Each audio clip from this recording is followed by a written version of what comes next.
దైవమన్న ఎక్కడో లేనే లేడు, దైనందిన సత్కృత్యమి జీవి దేవుడు.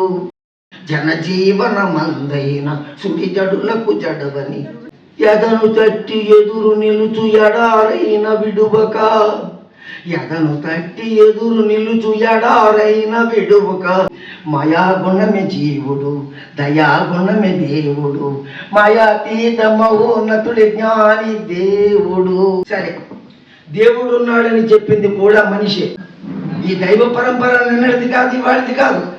మానవ శరీరం ఉన్నప్పుడు ఒక ధర్మం మీద ఆధారపడి ఉంటుంది ఈ సృష్టి అంతా కూడా. అండపిండ బ్రహ్మాండాలై ఉన్నా ఎప్పటికీ ఉండేది రెండే రెండు. ఒకటి కాలము, రెండు ధర్మము. కాలానికి ఆది లేదు, మధ్య లేదు, అంతం లేదు. ధర్మానికి ఆది లేదు, మధ్య లేదు, అంతం లేదు.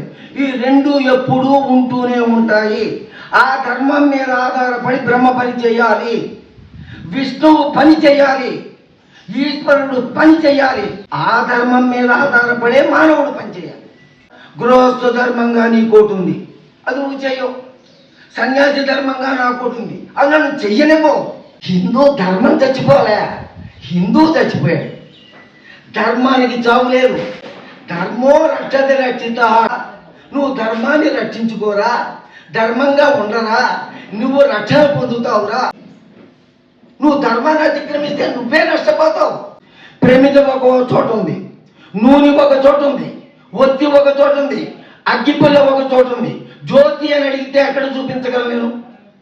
ప్రమిదిలో నూనె పోయి ఒత్తి వేయి, అగ్గిపెట్టి వెలిగించు.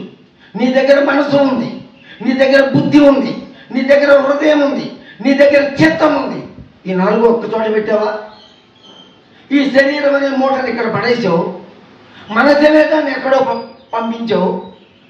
చేతులు కాళ్ళు ఎందుకో పనిచేస్తున్నాయి. ఇంకెలా అనుభవం పొందగలవు?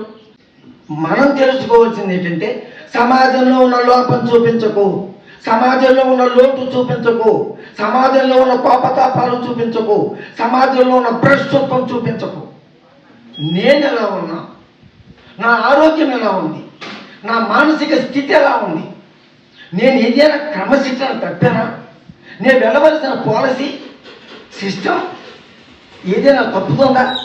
Principal policy system, morality, humanity, reality, duty, sincerity.